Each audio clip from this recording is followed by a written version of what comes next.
Friends, ನೀವು 3 star hotel, 4 star hotel, 5 star hotel ಅಂತ ಕೇಳಿರಬಹುದು. ಈ ಹೋಟೆಲ್ಗಳಿಗೆ ಸ್ಟಾರ್ ರೇಟಿಂಗ್ ಹೇಗೆ ಕೊಡ್ತಾರೆ ಗೊತ್ತಾ? ನೀವು ಸಾಮಾನ್ಯವಾಗಿ ಪ್ರವಾಸಕ್ಕೆ ಹೊರಟಾಗ ಪ್ರವಾಸಿ ತಾಣಗಳ ಹತ್ತಿರ ಹೋಟೆಲ್ ಬೋರ್ಡುಗಳಲ್ಲಿ 5 ಸ್ಟಾರ್, 3 ಸ್ಟಾರ್ ಮತ್ತು 4 ಸ್ಟಾರ್ ಎಂದು ಬರೆದಿರುವುದನ್ನು ನೋಡಿರಬಹುದು. ಹಾಗಾದ್ರೆ ಈ ಹೋಟೆಲ್ಗಳಿಗೆ ಸ್ಟಾರ್ ರೇಟಿಂಗ್ ನೀಡುವ ವಿಧಾನ ಹೇಗೆ ಎಂದು ತಿಳಿದಿದೆಯಾ? ಭಾರತದಲ್ಲಿ 3 ಸ್ಟಾರ್ ಗಿಂತ ಮೇಲೆ ಇರುವ ಹೋಟೆಲ್ಗಳು ಉತ್ತಮ ಗುಣಮಟ್ಟವನ್ನು ಹೊಂದಿರುತ್ತವೆ. ಸ್ಟಾರ್ ಮಟ್ಟ ಕಡಿಮೆಯಾದಂತೆ ಸೌಲಭ್ಯಗಳು ಕೂಡ ಕಡಿಮೆಯಾಗುತ್ತವೆ. ಪ್ರವಾಸೋದ್ಯಮದ ಸಚಿವಾಲಯದ ಅಡಿಯಲ್ಲಿನ ಸಮಿತಿಯು ಮಾತ್ರ ಈ ಎಲ್ಲಾ ಹೋಟೆಲ್ಗಳಿಗೆ ರೇಟಿಂಗ್ ಅನ್ನು ನೀಡುತ್ತದೆ. ಇದನ್ನು ಹೋಟೆಲ್ ಮತ್ತು ರೆಸ್ಟೋರೆಂಟ್ ಅನುಮೋದನೆ ಮತ್ತು ವರ್ಗೀಕರಣ ಸಮಿತಿ ಎಂದು ಕರೆಯಲಾಗುತ್ತದೆ. ಈ ಸಮಿತಿಯು 2 ಭಾಗಗಳಲ್ಲಿ ಕಾರ್ಯನಿರ್ವಹಿಸುತ್ತದೆ. ಅದರಲ್ಲಿ ಒಂದು ಭಾಗವು 3 ಸ್ಟಾರ್ ಹೋಟೆಲ್ಗಳಿಗೆ ರೇಟಿಂಗ್ ಅನ್ನು ನೀಡುತ್ತದೆ. ಇನ್ನೊಂದು ಭಾಗವು 5 ಸ್ಟಾರ್ ಹೋಟೆಲ್ಗಳಿಗೆ ರೇಟಿಂಗ್ ಅನ್ನು ನೀಡುತ್ತದೆ. ಭಾರತದಲ್ಲಿ ಹೋಟೆಲ್ ರೇಟಿಂಗ್ಗಾಗಿ ಅರ್ಜಿ ಸಲ್ಲಿಸಿದಾಗ ಈ ಸಮಿತಿಯು ಹೋಟೆಲ್ಗೆ ಭೇಟಿ ನೀಡುತ್ತದೆ. ಇದರಲ್ಲಿ ಸಾರ್ವಜನಿಕ ಪ್ರದೇಶ, restaurant, bar, shopping, conference hall, ಕೊಠಡಿ, ಸ್ನಾನದ ರೂಮ್ನ ಗಾತ್ರ ಮತ್ತು ಎಸಿ ವಿವರಗಳನ್ನು ಪರಿಶೀಲಿಸಲಾಗುತ್ತದೆ. ಇದಲ್ಲದೆ ವಿಕಲಚೇತನರಿಗಾಗಿ ವಿಶೇಷ ಸೇವೆಗಳು, ವ್ಯಾಪಾರ ಕೇಂದ್ರ, ಆರೋಗ್ಯ, ಕ್ಲಬ್, ಈಜುಕೊಳ, ಪಾರ್ಕಿಂಗ್ ಅನ್ನು ಸಮಿತಿಯು ಪರಿಶೀಲಿಸುತ್ತದೆ. ತಪಾಸಣೆಯ ಸಮಯದಲ್ಲಿ ಅಗ್ನಿಶಾಮಕ ಕ್ರಮಗಳು ಮತ್ತು ಭದ್ರತೆಯ ಬಗ್ಗೆಯೂ ವಿಶೇಷ ಕಾಳಜಿಯನ್ನು ತೆಗೆದುಕೊಳ್ಳಲಾಗುತ್ತದೆ. ಇವೆಲ್ಲವನ್ನು ಪರಿಗಣನೆಗೆ ತೆಗೆದುಕೊಂಡು ಹೋಟೆಲ್ಗಳಿಗೆ ಸ್ಟಾರ್ ರೇಟಿಂಗ್ ಅನ್ನು ನೀಡಲಾಗುತ್ತದೆ. ಸ್ನೇಹಿತರೆ, ನೀವು ನೋಡಿರಬಹುದು ಅಥವಾ ನೀವೇ ಮಾಡಿರಬಹುದು, ಪೂಜೆ ಮಾಡಿದ ಬಳಿಕ ವಾಹನಗಳ ಚಕ್ರದ ಕೆಳಗೆ ನಿಂಬೆ ಹಣ್ಣುಗಳನ್ನು ಇಡೋದು ಯಾಕೆ? ಇದರ ಹಿಂದಿರುವ ರಹಸ್ಯ ಏನು? ನಿಂಬೆ ಹಣ್ಣುಗಳನ್ನು ಆಹಾರದಲ್ಲಿ ಹಾಗೂ ಜ್ಯೋತಿಷ್ಯದಲ್ಲಿ ಬಳಸಲಾಗುತ್ತದೆ. ಬಹಳಷ್ಟು ಜನರು ದೀರ್ಘ ಪ್ರಯಾಣ ಮಾಡುವಾಗ ಮೊದಲು ತಮ್ಮ ವಾಹನದ ಕೆಳಗೆ ನಿಂಬೆ ಹಣ್ಣನ್ನು ಇಟ್ಟು ನಂತರ ಮುಂದೆ ಸಾಗುವುದನ್ನು ನೀವು ನೋಡಿರಬಹುದು. ಕೆಲವೊಮ್ಮೆ ಹೊಸ ಕಾರನ್ನು ಖರೀದಿಸಿದಾಗಲೂ ಈ ಪದ್ಧತಿಯನ್ನು ಅನುಸರಿಸಲಾಗುತ್ತದೆ. ತಂತ್ರಶಾಸ್ತ್ರದಲ್ಲೂ ಸಹ ನಿಂಬೆ ಹಣ್ಣನ್ನು ದುಷ್ಟ ದೃಷ್ಟಿಯನ್ನು ದೂರ ಮಾಡಲು ಮತ್ತು ದುಷ್ಟ ದೃಷ್ಟಿಯನ್ನು ತೆಗೆದುಹಾಕಲು ಬಳಸಲಾಗುತ್ತದೆ. ಆದರೆ ಜ್ಯೋತಿಷ್ಯದಲ್ಲಿ ನಿಂಬೆ ಹಣ್ಣನ್ನು ಯಾಕೆ ಬಳಸಲಾಗುತ್ತದೆ? ಗಾಡಿಯ ಚಕ್ರದ ಕೆಳಗೆ ಇಡುವುದು ಯಾಕೆ?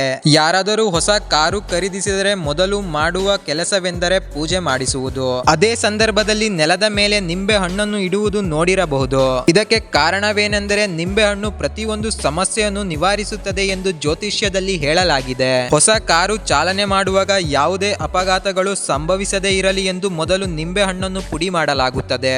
ಇದಲ್ಲದೆ ದುಷ್ಟ ಕಣ್ಣನ್ನು ದೂರವಿಡಲು ಸಹ ಇದು ಉಪಯುಕ್ತವಾಗಿದೆ.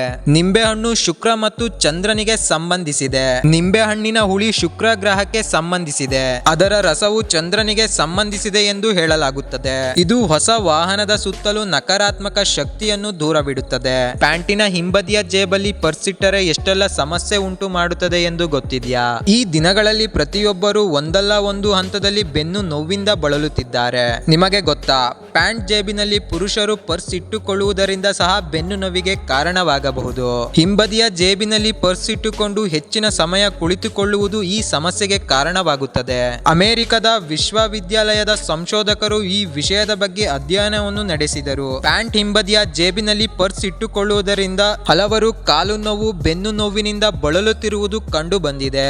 ಇಡೀ ದಿನ ಹಿಂಬದಿಯ ಜೇಬಿನಲ್ಲಿ ಪರ್ಸ್ ಇಟ್ಟುಕೊಳ್ಳುವುದರಿಂದ ಸೊಂಟದ ಹಿಂಭಾಗದಲ್ಲಿರುವ ನರಗಳು ಮತ್ತು ಸ್ನಾಯುಗಳ ಮೇಲೆ ಒತ್ತಡ ಬೀಳುತ್ತದೆ. ಈ ಒತ್ತಡದಲ್ಲಿ ಹೆಚ್ಚು ಹೊತ್ತು ಕುಳಿತುಕೊಳ್ಳುವುದರಿಂದ ನರಗಳಿಗೆ ಹಾನಿಯಾಗುತ್ತದೆ. ಇದು ಬೆನ್ನು ನೋವಿಗೆ ಕಾರಣವಾಗಬಹುದು. ಅಲ್ಲದೆ ಕುತ್ತಿಗೆ ನೋವು ಮತ್ತು ಮೂಳೆ ಸಮಸ್ಯೆಗಳಿಗೂ ಕಾರಣವಾಗಬಹುದು.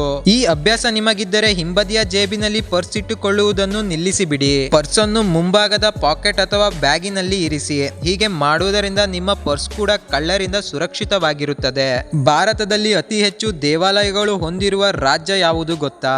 ಈ ರಾಜ್ಯದಲ್ಲಿ ಬರೋಬ್ಬರಿ 4 ಲಕ್ಷಕ್ಕೂ ಹೆಚ್ಚು ದೇವಸ್ಥಾನಗಳನ್ನು ಹೊಂದಿದೆ. ಭಾರತ ಸರ್ವ ಧರ್ಮಗಳ ನೆಲೆಬೀಡು. ವಿಶ್ವದ ಪ್ರಮುಖ ಧರ್ಮಗಳು, ಸ್ಥಳೀಯ ನಂಬಿಕೆಗಳು ಮತ್ತು ಬುಡಕಟ್ಟು ಸಂಪ್ರದಾಯಗಳು ಸೇರಿದಂತೆ ಹಲವು ಧರ್ಮಗಳಿಗೆ ನೆಲೆಯಾಗಿರುವ ಏಕೈಕ ರಾಷ್ಟ್ರ ನಮ್ಮದು. 2011ರ ಜನಗಣತಿಯ ಪ್ರಕಾರ ಭಾರತದ ಜನಸಂಖ್ಯೆ 79.8% ಹಿಂದೂ ಧರ್ಮ, 14.2% ಇಸ್ಲಾಂ ಧರ್ಮ, 2.3% ಕ್ರಿಶ್ಚಿಯನ್ ಧರ್ಮ, 1.7% ಸಿಖ್ ಧರ್ಮ, 0.7% ಬೌದ್ಧ ಧರ್ಮ ಮತ್ತು 0.4% ಜೈನ ಧರ್ಮವನ್ನು ಹೊಂದಿತ್ತು. ತಮಿಳುನಾಡಿನಲ್ಲಿ ಅನೇಕ ಪ್ರಸಿದ್ಧ ಹಿಂದೂ ದೇವಾಲಯಗಳಿವೆ. ಈ ರಾಜ್ಯವನ್ನು ದೇವಾಲಯಗಳ ನಾಡು ಎಂದು ಕರೆಯಲಾಗುತ್ತದೆ. ಈ ರಾಜ್ಯದಲ್ಲಿ ಸುಮಾರು 33,000 ಹಳೆಯ ದೇವಸ್ಥಾನಗಳಿವೆ. ಇವೆಲ್ಲವನ್ನು 800ರಿಂದ 3,500 ವರ್ಷಗಳಷ್ಟು ಹಳೆಯವು ಎಂದು ಕಾಲಾನುಕ್ರಮದಲ್ಲಿ ಹೇಳಲಾಗುತ್ತಿದೆ. ಈ ರಾಜ್ಯವು ಹೆಚ್ಚಾಗಿ ಹಿಂದೂ ದೇವಾಲಯಗಳಿಗೆ ನೆಲೆಯಾಗಿದೆ.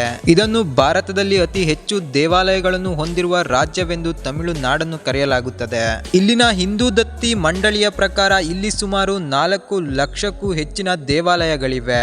ಸ್ನೇಹಿತರೆ, ಏಷ್ಯಾದ ಅತ್ಯಂತ ದುಬಾರಿ ರೈಲು ಪ್ರಯಾಣದ ಬಗ್ಗೆ ನಿಮಗೆ ಗೊತ್ತಿದೆಯಾ? ಈ ರೈಲಿನಲ್ಲಿ ಪ್ರಯಾಣ ಮಾಡಬೇಕು ಅಂದ್ರೆ ಇಡೀ ಆಸ್ತಿಯನ್ನೇ ಮಾರಬೇಕು. ಭಾರತದ ರೈಲ್ವೆಯು ಆರಾಮದಾಯಕ ಮತ್ತು ಬಜೆಟ್ ಸ್ನೇಹಿ ಪ್ರಯಾಣಕ್ಕೆ ಹೆಸರುವಾಸಿಯಾಗಿದೆ. ಅನೇಕ ಜನರು ಅನುಕೂಲಕರ ಪ್ರಯಾಣಕ್ಕಾಗಿ ರೈಲ್ವೆಯನ್ನು ಅವಲಂಬಿಸಿದ್ದಾರೆ. ಭಾರತದಲ್ಲಿ ಮಹಾರಾಜ ಎಕ್ಸ್ಪ್ರೆಸ್ ಎಂಬ ಐಷಾರಾಮಿ ರೈಲು ಸೇವೆ ಇದೆ. ಇದನ್ನು ಏಷ್ಯಾದ ಅತ್ಯಂತ ದುಬಾರಿ ಮತ್ತು ಐಷಾರಾಮಿ ರೈಲು ಎಂದು ಕರೆಯಲಾಗುತ್ತದೆ. ಮಹಾರಾಜ ಎಕ್ಸ್ಪ್ರೆಸ್ ಭಾರತದಲ್ಲೇ ಮಾತ್ರವಲ್ಲದೆ ಏಷ್ಯಾದಲ್ಲೇ ಅತ್ಯಂತ ದುಬಾರಿ ಐಷಾರಾಮಿ ರೈಲು ಎಂದು ಕರೆಯಲ್ಪಡುತ್ತದೆ. ಈ ರೈಲು ಸೇವೆಯನ್ನು 2010ರಲ್ಲಿ ಪ್ರಾರಂಭಿಸಲಾಯಿತು. ಪ್ರಯಾಣಿಕರಿಗೆ 5 ಸ್ಟಾರ್ ಸೇವೆಯನ್ನು ಒದಗಿಸಲಾಗುತ್ತಿದೆ. ಈ ರೈಲಿನಲ್ಲಿ ಪ್ರಯಾಣಿಕರಿಗೆ ವಿಶ್ವ ದರ್ಜೆಯ ಸೌಲಭ್ಯಗಳನ್ನು ಒದಗಿಸಲಾಗುತ್ತಿದೆ. ಮಹಾರಾಜ ರೈಲಿನ ಅಧಿಕೃತ ವೆಬ್ಸೈಟ್ ಪ್ರಕಾರ ಈ ರೈಲಿನಲ್ಲಿ ಪ್ರತಿಯೊಂದು ಕೋಚಿನಲ್ಲೂ ದೊಡ್ಡ ಕಿಟಕಿಗಳು, complementary mini bar, AC, wifi, live TV, DVD player ಅನ್ನು ಒಳಗೊಂಡಿದೆ. ಈ ರೈಲಿನ ಟಿಕೆಟ್ ಬೆಲೆ ಸುಮಾರು 5 ಲಕ್ಷದಿಂದ 20 ಲಕ್ಷದವರೆಗೆ ಇರುತ್ತದೆ. ಈ ರೈಲಿನಲ್ಲಿ ವಿಭಿನ್ನ ಕೋಚ್ ಗಳನ್ನು ಹೊಂದಿದೆ. ಈ ರೈಲಿನಲ್ಲಿ 2 ರೀತಿಯ ಪ್ಯಾಕೇಜ್ ಗಳನ್ನು ನೀಡಲಾಗುತ್ತದೆ. 3 ರಾತ್ರಿ 4 ಹಗಲಿನ ಪ್ರಯಾಣ, ಇನ್ನೊಂದು 6 ರಾತ್ರಿ 7 ಹಗಲು. ಇವೆಲ್ಲಕ್ಕೂ ಬೇರೆ ಬೇರೆ ದರ ನಿಗದಿ ಮಾಡಲಾಗಿದೆ. ಮಹಾರಾಜ ಎಕ್ಸ್ಪ್ರೆಸ್ ಭಾರತದ ಅತ್ಯಂತ ಐಷಾರಾಮಿ ಮತ್ತು ದುಬಾರಿ ರೈಲುಗಳಲ್ಲಿ ಒಂದಾಗಿದೆ. ಈ ರೈಲಿನಲ್ಲಿ 12 ಬೋಗಿಗಳಿವೆ. 88 ಪ್ರಯಾಣಿಕರು ಮಾತ್ರ ಕುಳಿತುಕೊಳ್ಳಬಹುದಾಗಿದೆ. ಈ ರೈಲು ದೆಹಲಿಯಿಂದ ರಾಜಸ್ಥಾನಕ್ಕೆ ವಿವಿಧ ಪ್ರದೇಶಗಳ ಮೂಲಕ ಹಾದು ಹೋಗುತ್ತದೆ. ಈ ರೈಲಿನಲ್ಲಿ ಅಗ್ಗದ ಡಿಲೆಕ್ಸ್ ಕ್ಯಾಬಿನ್ ಬೆಲೆ 65,000ದಿಂದ ಪ್ರೆಸಿಡೆನ್ಸಿಯಲ್ ಸೂಟ್ ನ ಅತ್ಯಂತ ದುಬಾರಿ ಟಿಕೆಟ್ 19 ಲಕ್ಷದವರೆಗೆ ಇದೆ. ಸಾಮಾನ್ಯವಾಗಿ ಈ ರೈಲಿನಲ್ಲಿ ಪ್ರಯಾಣಿಸುವವರಿಗೆ ರಾಜಮನೆತನದ ಆತಿಥ್ಯ ನೀಡಲಾಗುತ್ತದೆ. ನೀವು ಮೊದಲ ಬಾರಿಗೆ ರೈಲಿನಲ್ಲಿ ಎಲ್ಲಿಗೆ ಪ್ರಯಾಣಿಸಿದ್ದೀರಿ ಎಂದು ಕಾಮೆಂಟ್ ಬಾಕ್ಸಿನಲ್ಲಿ ತಿಳಿಸಿ. ಹಾಗೆ ವಿಡಿಯೋ ಇಷ್ಟ ಆಗಿದ್ರೆ ಒಂದು ಲೈಕ್ ಅನ್ನ ಕೊಡಿ. ಮುಂದಿನ ವಿಡಿಯೋದಲ್ಲಿ ಇನ್ನೊಂದು ಇಂಟ್ರೆಸ್ಟಿಂಗ್ ಫ್ಯಾಕ್ಟ್ ಗಳೊಂದಿಗೆ ಬರುತ್ತೇನೆ. ಚಾನೆಲ್ ನ ಸಬ್ಸ್ಕ್ರೈಬ್ ಮಾಡ್ಕೊಳ್ಳೋದು ಮರಿಬೇಡಿ.